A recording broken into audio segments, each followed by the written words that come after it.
अथ श्रीनृसिंहस्तुतिः। उदयरविसहस्रद्योतितं रूक्षवीक्षं प्रलयजलधिनादं कल्पकृद्वह्निवक्त्रम् सुरपतिरिपुवक्षश्छेदरक्तोक्षिताङ्गं प्रणतभयहरं तं नारसिंहं नमामि।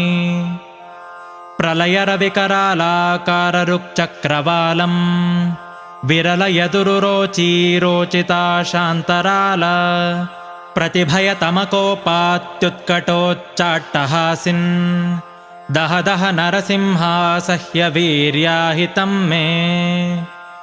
सरसरभसपादापातभाराभिराव प्रचकितचलसप्तद्वन्द्वलोकस्तुतस्त्वं रिपुरुधिरनिषेकेणेव शोणाङ्घ्रिशालिन् दह दह नरसिंहासह्यवीर्याहितं